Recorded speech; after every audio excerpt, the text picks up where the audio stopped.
Greg and I felt like it wasn't the right people, that other group. And we tore the term sheet. Greg was bringing back all these Belgian waffles and treats and what have you from Belgium to in his dorm and to all his friends in college, and then realized, wow, like you can't really get this stuff in America. I had never done CPG. I had no idea what CPG standed for, right? And it was just like Walmart gave us a shot in 65 stores. It was a logistical nightmare across 4 DCs, but we wanted to see, does this work? How did you kind of think about these two things? And I get the most beautiful rejection email. Hello, I'm your host, Mike Gelb, and this is the Consumer VC Podcast, brought to you by Propeller Industries, the leading strategic finance and accounting partner for venture stage companies. On this show, we discuss the intersection of venture capital and consumer innovation.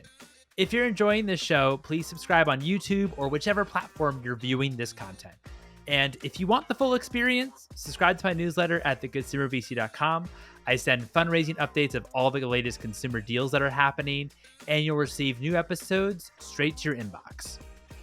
All content and episodes are for informational and entertainment purposes only and is not investment advice. Our guest today is Anouck Gotlib, the CEO of Belgian Boys.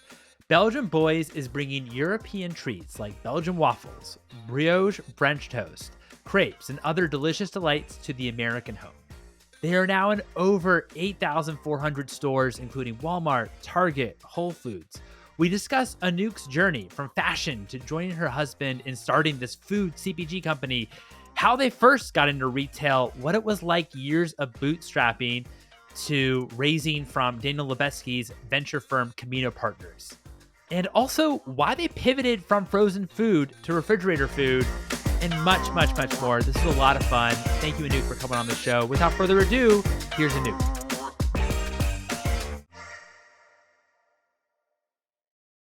Anouck, thank you so much for joining me here today. How are you? I'm doing well. Thanks so much, Mike, for having me. I'm so excited for our conversation today. I'm looking forward to it as well. Really am. And congrats again on kind of all your success and everything with Belgian Boys. I wanted to start from the very beginning because I know that your husband's obviously an integral part of the story, and really it was kind of like his idea in terms of getting the actual business off the ground. How did you meet Greg? Ooh, how did I meet Greg? You know how the have you ever heard that a plane ride can change your life? For me, it actually did. So I actually met Greg on a flight from Belgium to New York.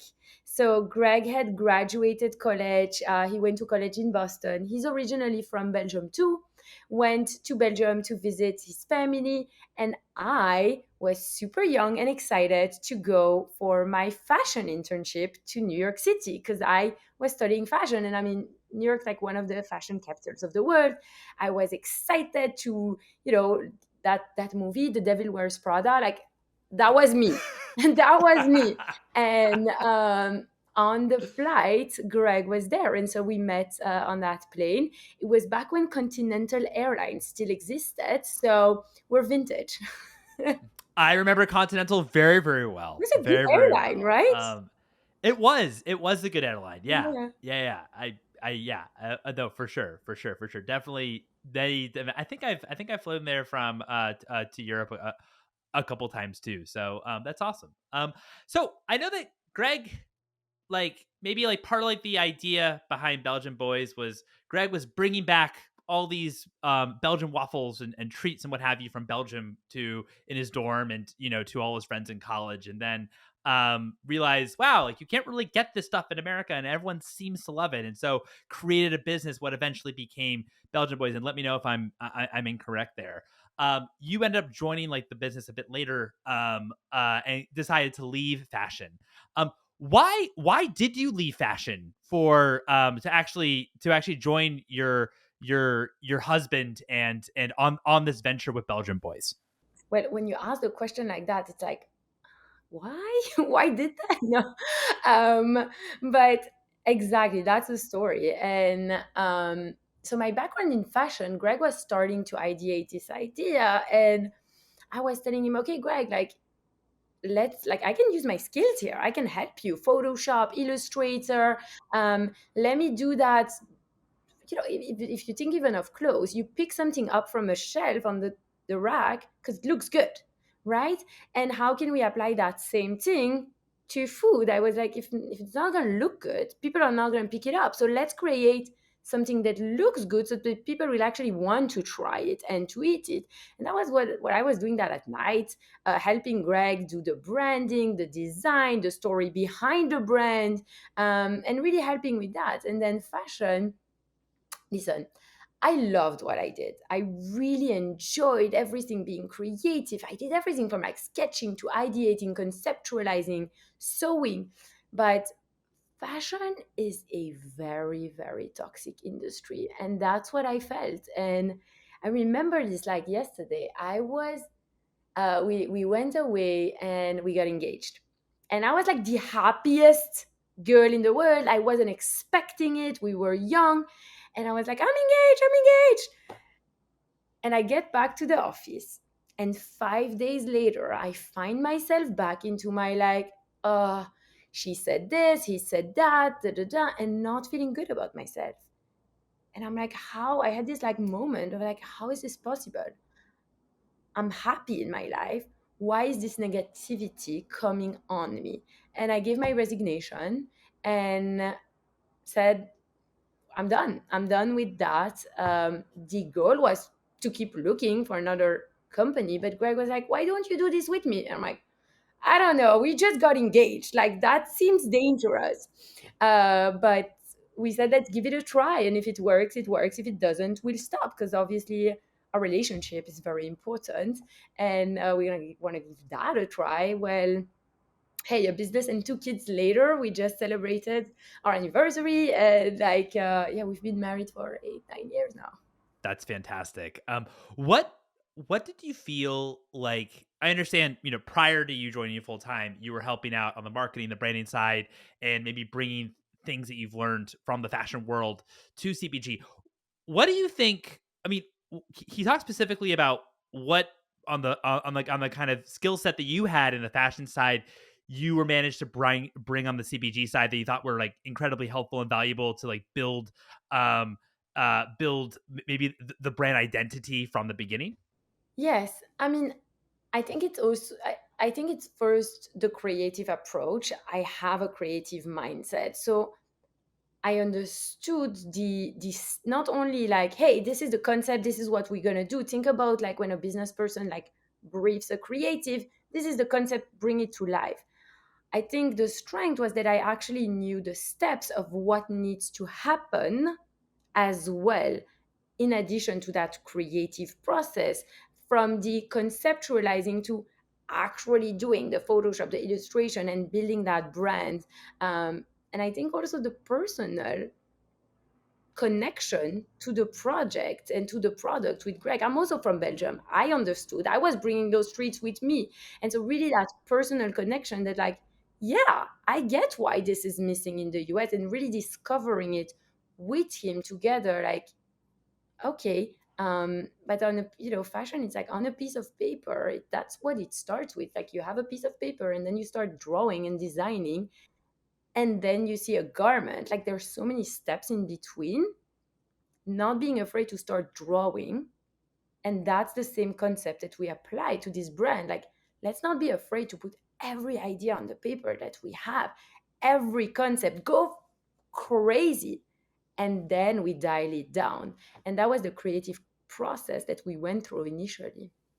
So looking at kind of every idea and then scaling it down instead of saying, okay, like this is a good one. Let's kind of let's have this maybe be the brand and then kind of move along to like the next thing in terms of like product development or what have you. Correct, correct. I mean, also the color of the brand is pink. I mean, I wear pink all the time. Like, you gotta be bold to put pink as your brand color for a brand named Belgian Boys that sells waffles and pancakes. And that's a decision that wasn't scary. Was part of that decision too? Was it when you talk about, for example, like color palette, were you also thinking about, okay, let's look at like the competitive set and see what other brands were doing and how can we actually stand out and be different?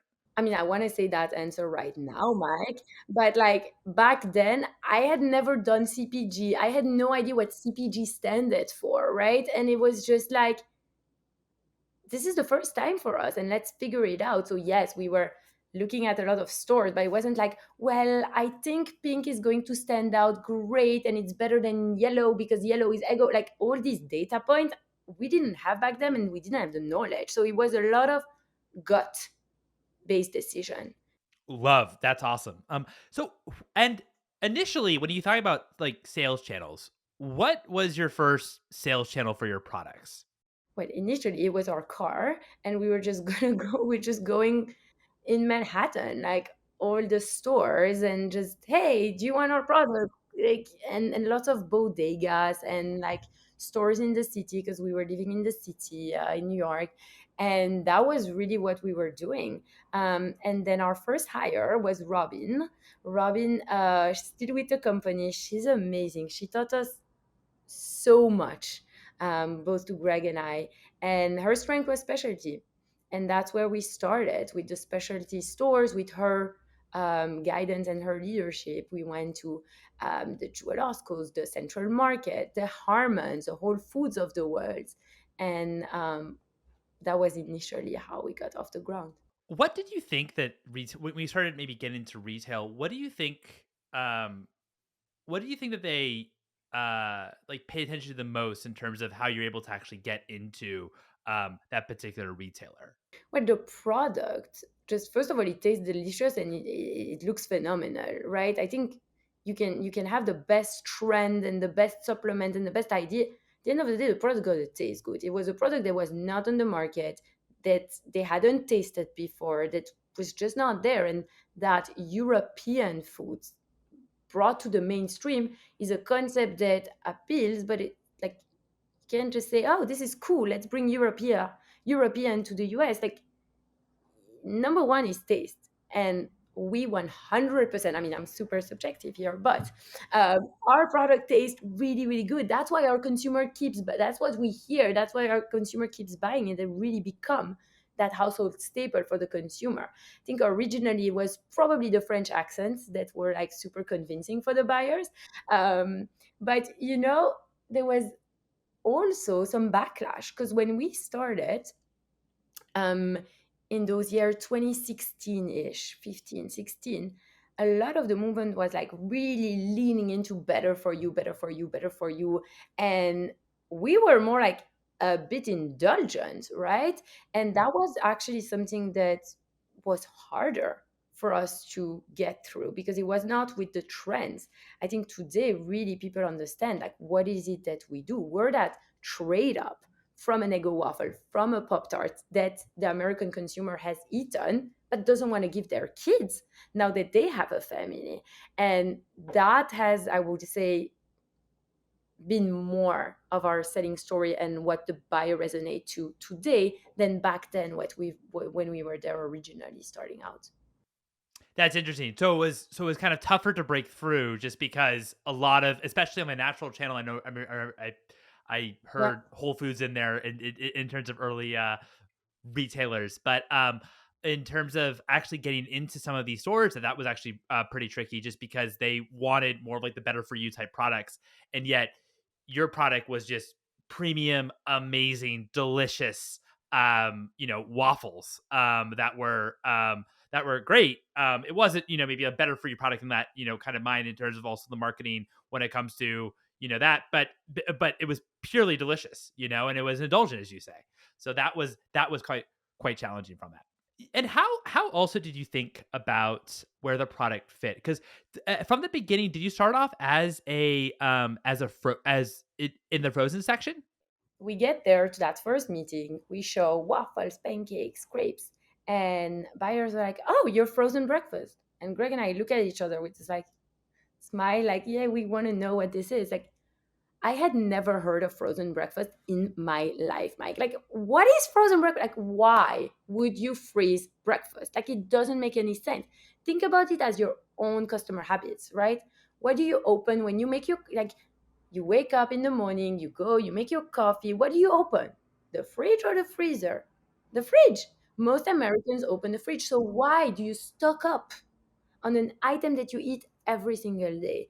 And if you think about your customer habits, that experience in the stores, where do you buy other breakfast foods that are complementary? You buy eggs, you buy milk, you buy yogurt, you buy dairy. It's all refrigerated. So why do we go all across the store to buy frozen breakfast? Didn't make any sense, but we were like, oh, no, no, we want to be refrigerated. But I was like, no, you frozen breakfast. And we leaned in. We went to frozen breakfast. We're actually performing really good in frozen breakfast for many years, for the years after we started. And in our gut, we were like, this is not how the consumer is supposed to shop for our product.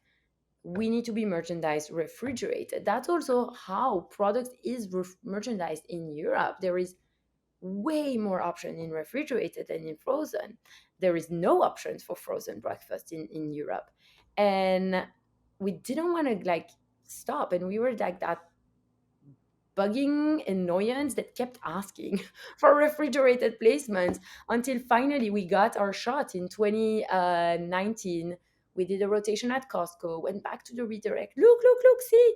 Like, well, you're doing great in frozen breakfast. You're staying here. You're bringing growth to my set. And then Walmart gave us a shot. Walmart gave us a shot in 65 stores. It was a logistical nightmare across 4 DCs, but we wanted to see, does this work? And we outperformed at Walmart refrigerated than we were doing at other retailers in frozen, more premium retailers. And we're like, okay, we're on to something, right? And then we continue to lean into that data to grow our Walmart business to now 900 stores in 4 years, and leaned in heavily with Target. Same, we started in 200 stores, grew that, launched at Meyer, launched at Publix, Kroger, and it's been really exciting the last 2 to 3 years.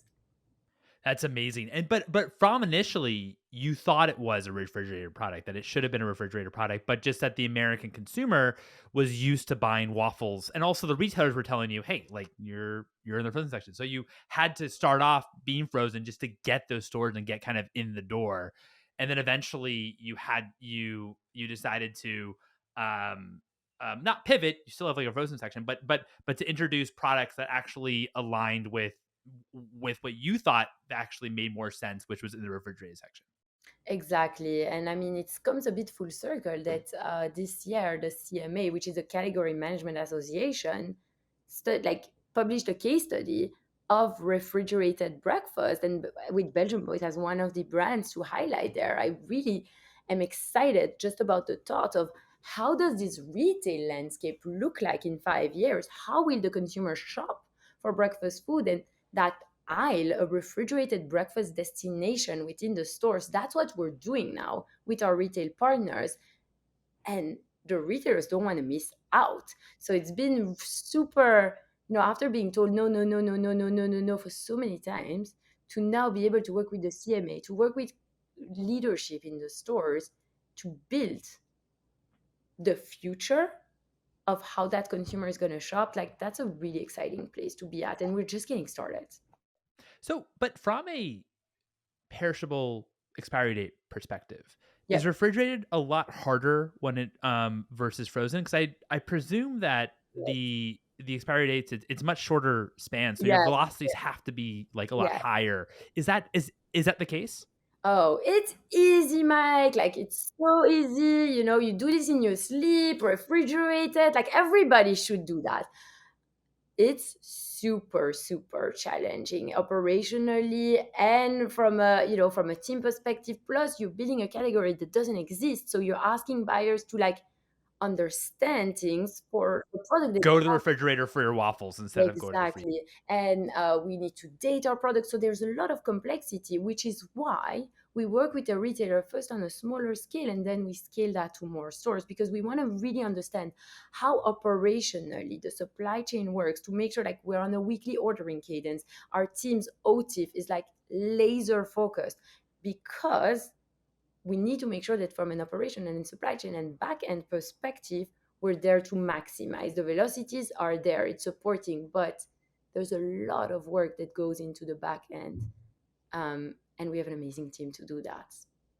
Got it. And so it is a lot more challenging being on the refrigerated side than being the frozen Yes, side yes, overall for sure, from a supply for chain sure, perspective. And for I know sure. that you were like bootstrapped, I believe, for like this whole time. Like how did you navigate in terms of actually financing not this pivot, but this kind of a product expansion to actually go from frozen to refrigerated? Because it sounds like you have to almost like reinvent your product in some way. Yes, I mean, and really that Walmart 65 stores, that was our first go at it, right? And it gave us enough data to say we have something special, and we know that this is what this company is supposed to do for the future. And I think that after we had the Walmart initial data grew from Walmart 65 to 300 stores, then launch at Target in 200 stores, that's when we have enough data to say, okay, from a bootstrap business now, we know what it is that we're going to do. We know where we need to invest, where we need to spend the resources. Now is the time for us to go out and raise capital. After that, after being in business for couple of years already. We started the business in 2015 and we raised capital in 2021. So we bootstrapped for a long time. This episode is brought to you by Propeller Industries. If you run a high growth business and you're focused on profitability, extending your runway, and improving your operational efficiency, you probably need a finance and accounting whiz that will grow with you. Well, instead of hiring someone full time, what would be cost effective is working with Propeller Industries. Propeller Industries is a leading strategic finance and accounting partner for venture stage companies and has partnered with over 1,000 startups and high growth businesses across consumer products, consumer tech, and enterprise. Propeller also provides specialized support for fundraising and M&A with transaction advisory services. Propeller's TA team of former investment bankers and investors can step in on more of a project basis when pursuing full-scale financing and M&A. There's a link to Propeller Industries in the show notes if you want to learn more information. So part of the reason that you felt you needed to raise was because from like the product innovation standpoint and moving as well from the form factor from frozen to refrigerated. What what was talk to me a little bit about the fundraise. What were you kind of looking for when it came to a partner? How much were you looking to raise and also like I mean 2021 I'd imagine that would the market was certainly it's always terribly challenging to raise market, but I'd imagine it was a little bit more there's a lot more kind of money flowing in 2021 than there was today. But if you can walk me through like that whole kind of sequence of events, that'd be great. Yeah, I mean, like I said, we were bootstrapped for many years, and we knew that we needed the money to really go out and scale our concept that we had product market fit for. So we knew it was the right time for us. And so Greg and I kind of, I remember we were sitting down and we said, okay, before we go out, and had never raised capital, so I had no idea how to do that. But we asked a lot of friends in the industry, etc. And we're like, okay, before we go out, we need an advisory board because we need advice through this journey. And so Greg and I sat down and we wrote a list of who would be the people we would want on our advisory board. Of course, you're a CPG company. Daniel Lubetzky goes on that list, right? He's like role model. I'm like following him on LinkedIn, on this, on that. And I reached out. I reached out to Daniel through the Frontline Impact Project, or it was the project that, remember, in COVID, there were hospitals and there were brands that wanted to give, and so they created this matching project where brands could be paired with places that need it. And so we had been working with that Frontline Impact Project for a year or so. And so I reached out there. I'm like, hi, I'm da, da, da, da, and I want to go and I want Daniel. I got bumped up until I talked to Daniel's chief of staff. And I'm like, oh my God. And I get, Mike, the most beautiful rejection email. It was seriously, it was like such a nice email saying that wishing us luck and the best, but Daniel had lots of time commitments and this and that, and thank you for the work with the frontline, etc. So put that to the side, that story to the side for a sec. We continued on, we had our deck, and just by connecting with people, we got a lot of angels that were interested in joining our adventure. And we're like, oh, cool, lots of friends from friends, industry, ex-founders. And that felt really good. So we were going to do around half angels, or we were going to actually raise $6 million. And we had 2 million from angels and 4 million from another group. Um, 5 days before, and I think it's the first time I'm telling this story, but 5 days before that was supposed to go through, Greg and I felt like it wasn't the right people, that other group. And we tore the term sheet. We had about $12,833 in the bank account. Scary. And went back to our angels and were like, hey, we're doing this. And some of them didn't follow through, and we did it. And that was a long road of over 300 pitches and lots of small checks, medium checks. And we went with our gut, and it was absolutely the right decision. One, and then how did we get back in touch with Daniel's team?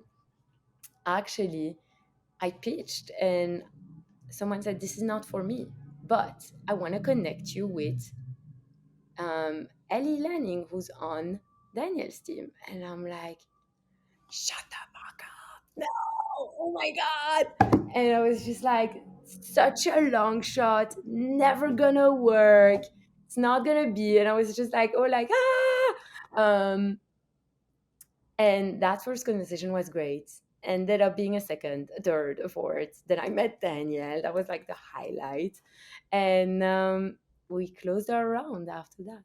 That's wow, what a story. What a story. Kind of first being rejected and then you kind of come back, just had this gut that, hey, we need these people on our cap table. We need Daniel, we need Camino Partners, we need Ellie. I was fortunate to have Ellie on the podcast prior. She's She's awesome. amazing, She's right? awesome. She's amazing. She's Yeah. Yeah. amazing. She's simply terrific. And and also, like, what I also appreciate about the story too is it seemed like you had a very clear reason why to raise capital, in that you already had this market, this you already had validation from these 65 Walmart stores. You now needed that to know, okay, we now need to move over to refrigerated, which is a lot more, which was, I mean, frozen is complex, but it seems like refrigerated is even more complex, just because you have these type expiry dates, and you kind of need to be on like a week per week basis, I'd imagine, on the velocity side too. And so you had clear reason why you actually wanted to, you've almost had like product market fit, but you need actually the money to actually scale you in these, across these retailers. And of course, I know you're now in like thousands upon thousands of stores, which it seems like that. I mean, that's obviously incredible. So it seems to have worked so far. Yeah, we're very grateful. We're now in about 6,000 stores and continuing to grow with that refrigerated breakfast. And it's still nowhere yet, right? And really working with the retail partners to scale that. And I'm very grateful to have amazing partners that truly believe in what we're building, understand the complexities, and that takes time to build something amazing, right? It takes time, and you got to do it right, and you can't rush through it, because if you do, it's going to break. And really, I think having that partner next to us that's built kind has been just phenomenal. And I'm like, I can't take that for granted. It's really, we're very, very lucky, and very grateful. One thing also that I remember Greg and I said when I had that like 300 pitches, lots of angels, big, small checks, etc. One thing Greg and I said, it's like our rule. It's gotta be people you can have dinner with 2 nights in a row and still want to go with for a third night. And it's like You're like, is that your rule, really? Absolutely, because raising capital, you're getting married and you do not want to divorce. You don't. And then at the end of the day, this is our life. This is what we do. I want to do it with people that I like to be around. And I think people take that sometimes for like, oh, well, it's like the absolute most important thing in my mind. It's like do stuff with people you love because together you will build something way greater than if it's with people you just can't stand. And that's why we just didn't go through with that first term sheet and decided to find our partners. Totally. And I think it's what's also kind of interesting when it came to, from that standpoint, is you were also open for, guidance too, right? Like you wanted Daniel, you wanted his team, part on your cap table. You wanted them as mentors, advisors, of course, being part of the company, because you wanted, people that have actually been there. I don't mean to be speaking for you, but it seemed like you actually wanted people that actually had been there, that actually had, substantial success within CPG. You weren't just looking for money, but it's also, but also, people that you obviously respect, admire, and that you actually wanted, part of this journey. Yeah, I think what I've learned, a lot that I've learned is, it takes, I don't want to minimize, but building a business from 0 to 2 million, 3 million, etc.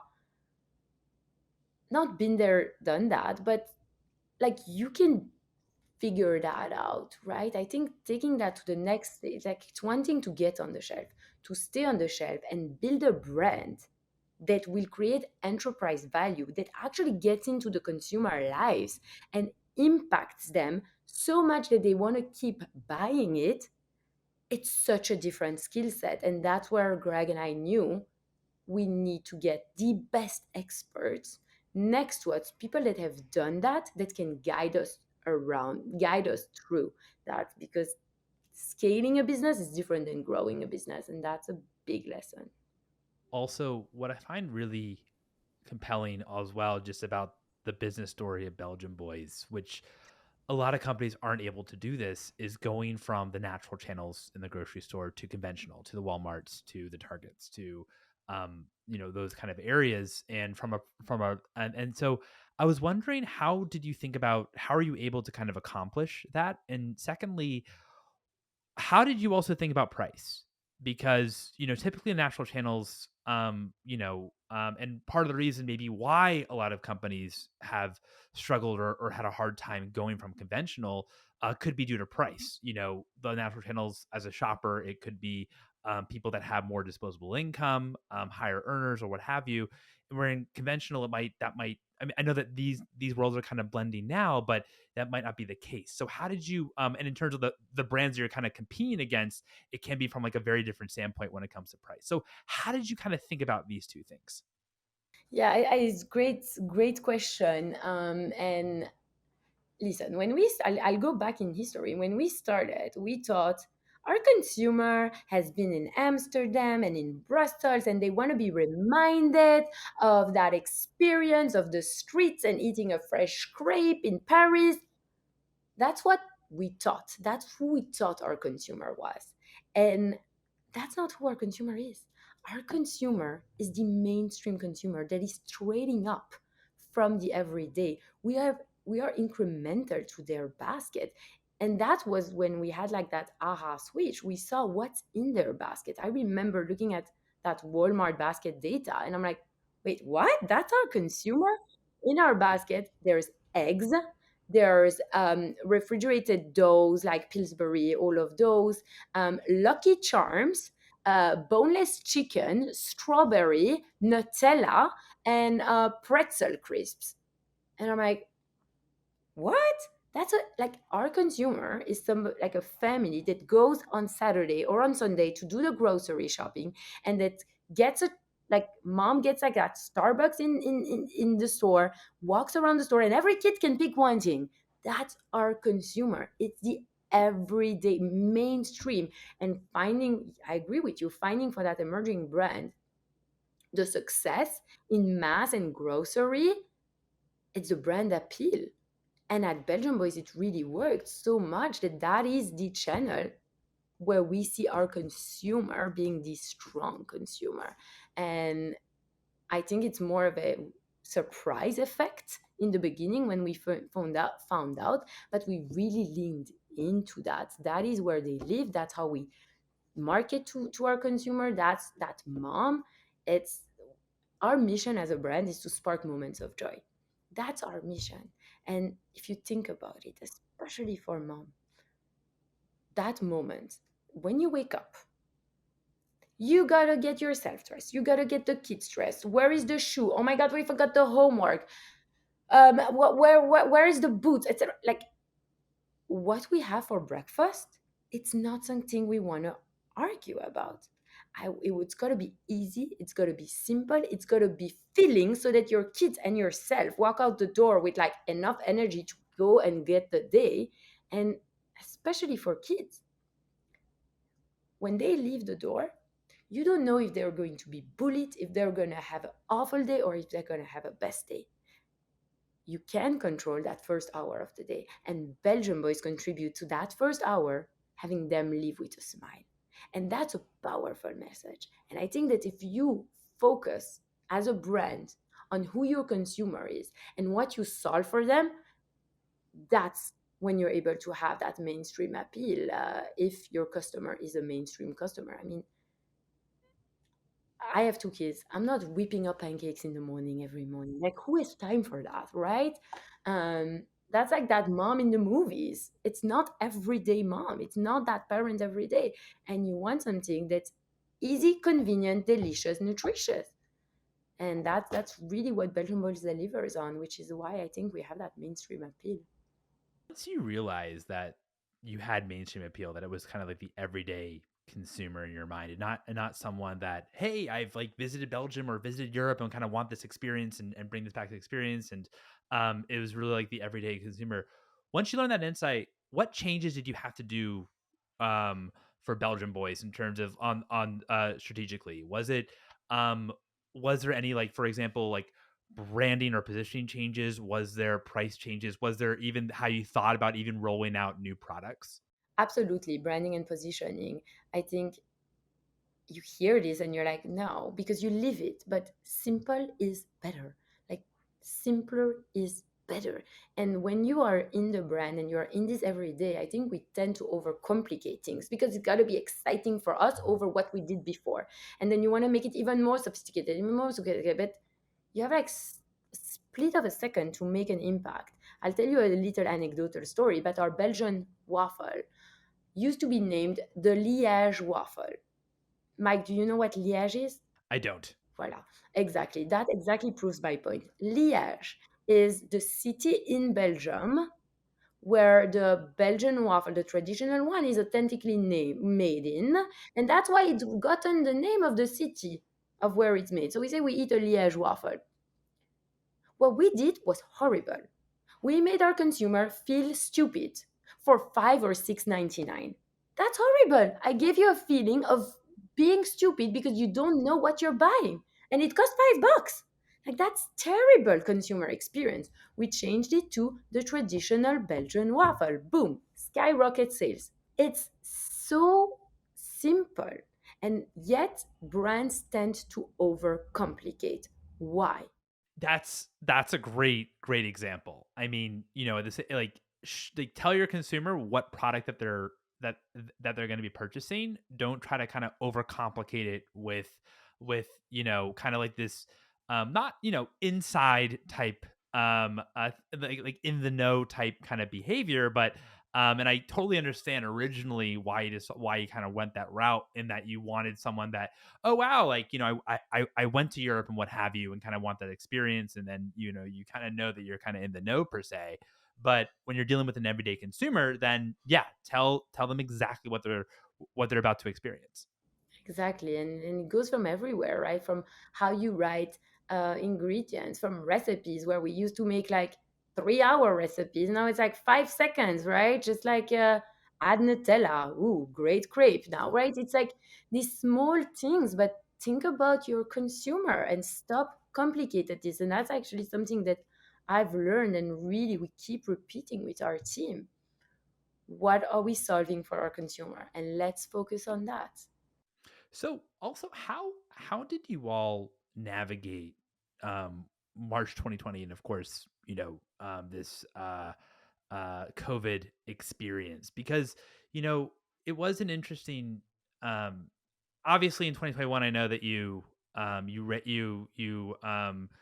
kind of raised and kind of accelerated the brand from a huge level. But what was kind of going through your March in March 2020? Because from a retail perspective, um, grocery stores hadn't shut down. It's just that they became very kind of inconvenient to kind of shop at and go to. I remember, staying in lines, waiting for people to come out. You as a consumer then go in. So if you did have access and know how to do it, and know how to use the web, then you might be interested in ordering products more so online, or maybe using like Instacart, for example. But how did you think about this from like your brand Belgian Boys perspective? Well, lots of things to unpack there, 2020. But I mean, our business wasn't even only grocery back then. We were on like airlines, so we were like, oh my god, like this is the end of the world for us. And we stopped being in the airlines. Obviously, there were no more flights, but that was actually a scary time for us as a company, because that was a big part of our business, and it was all of a sudden went to zero. We had lots of business in corporate campuses, cafeterias, snack of this office, of that office. So it was a lot of just like, oh my god, like we just lost a big portion of our revenue, and we need to just understand what's going on. And then we did not have direct to consumer. So we had major FOMO. We actually rented out like a garage, bleached it out, and did thousands of orders ourselves at night, and like set up this mini shop. I'm just like thinking about it, but yeah, that's what we did. Fast forward, 3 years after that, we shut down our DTC because our product is not DTCable, and we had FOMO. But these are the lessons that we learned since, and retail is really where we found our sweet spot, and as well as the websites of our retailers, and that's where we support our retail partners. Our digital penetration is extremely high with our retailers. And I know that you from the very beginning of the episode we talked about Greg, and we talked about as well. Obviously you're married, you have two kids. Talk to me a little bit about how you both have been able to, because it's very very hard balance starting growing a business, even if even of course a very successful business, and as well as obviously family, and and obviously your personal lives together. What has been key over the past few years for you all? Surrounded by amazing smarter people than us, like that's key. That's key. Like, get support. I mean, from a business coach to advisors to other people in the industry that are doing that are building businesses, to their like sales. First of all, build the team internal and get surrounded by like these peers that you can bounce things back. I think in the beginning when you start a business, and that's something I know Greg and I were doing, we were very like, oh, like this is our idea, and very protective over it, and also afraid to share, because a people tear you down, and you take this as like criticism to like, not this sucks, you suck. That's how I used to take stuff. And also afraid of copycats, right? I think especially when you start out, you're like, oh, when sometimes I ask people are like, I'm working on a project, oh, what's the name? Oh, I don't want to tell. Well, share it with everyone you know, because you rather have someone tell you right now how to improve it and get like make it stronger from people that have more experience with you. So that's, I think, something that we've done, from where we've been to how now we just get surrounded by knowledge. And I want you to break down my ideas so that I can see stuff that I might not see when I'm in the day to day. And then in terms of Greg and I, yeah, we have kids. Our kids' last name, they actually, Liam thought his last name was Belgian Boys at one point. It was like cute, but also scary. And this is our life. This is our Belgian Boys was our first baby before the boys, and some days it's very very hard to work with your spouse, but I see this as I get to work with my husband and I get to do the thing that I love with him. I think at the end of the day, in a co-founder kind of relationships, the most important thing is trust. And while we might not agree with every decision that we make, he thinks A, I think B, etc., I do believe that he had the right intentions to make that decision, and I trust that. And that is a non-negotiable. And I think that when you start from that standpoint, you're set up for long-term success. What's one book that's inspired you personally and one book that's inspired you professionally? I'm a very big professional books reader, so both business books. For me, I'm a big reader. I love to read. I think a personal one that I like is really Phil Knight's Shoe Dog. I think it's just that story of the brand building, the entrepreneurship, the like stories. I really get into that. That's one that I think a lot about. And then in professional books, I have two. One is Kim Scott, Radical Candor. Like that's how you talk. I would recommend it for anyone that's building a team. It's the basics of how you have a conversation and you build a team. And then the second one is Simon Sinek, Infinite Game. Love the concept that he lays out about in there about how to look at success as a long term. Success is the journey, not a point that you are looking to read. There's milestones. My success is that journey, and that's really changed the way I look at things. Thank you for these. Shoe Dog is definitely our most recommended Really? one on the Oh, podcast. Yeah, that's how you talk. An Infinite Game, though, we have not heard those yet. So, really appreciate that. Radical Candor. Yeah, Radical Candor Radical from Candor, excuse me. Radical Candor. amazing, amazing book. Radical Candor. Perfect. Awesome. Anouk, thank you so much for your time. This has been a lot of fun. Thank you, Mike. This was so much fun. Thanks for having me, and loved our conversation. And there you have it. It was a pleasure chatting with Anouk. Anouk, thanks again for your time. If you enjoyed this episode, please subscribe on YouTube or however you're viewing this content. And if you really, really enjoyed this episode and love the world of emerging consumer, subscribe to my newsletter at theconsumervc.com. I send fundraising updates where you'll receive new episodes straight to your inbox and a weekly recap of all the consumer deals that are happening. Thank you for listening.